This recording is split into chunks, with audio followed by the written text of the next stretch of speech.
The Prime Minister is refusing to take no for an answer in her row with Tony Abbott over asylum seekers.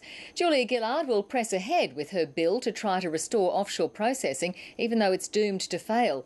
There have been angry exchanges in Parliament, with the leaders accusing each other of recklessness and hypocrisy. Here's Chief Political Correspondent Mark Simpkin.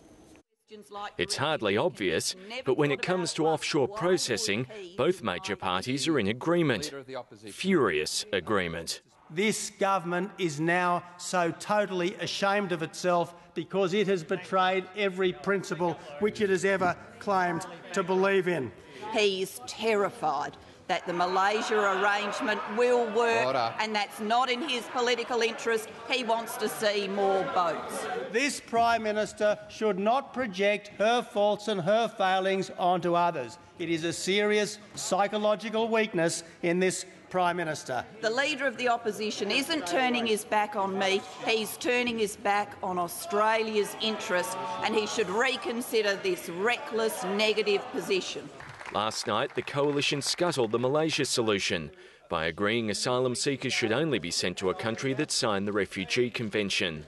Why won't the Prime Minister swallow her pride, pick up the phone to the President in Nauru and restart offshore processing right now? I am not intending to waste $1 billion of taxpayers' money on an outcome that we have been advised will not work.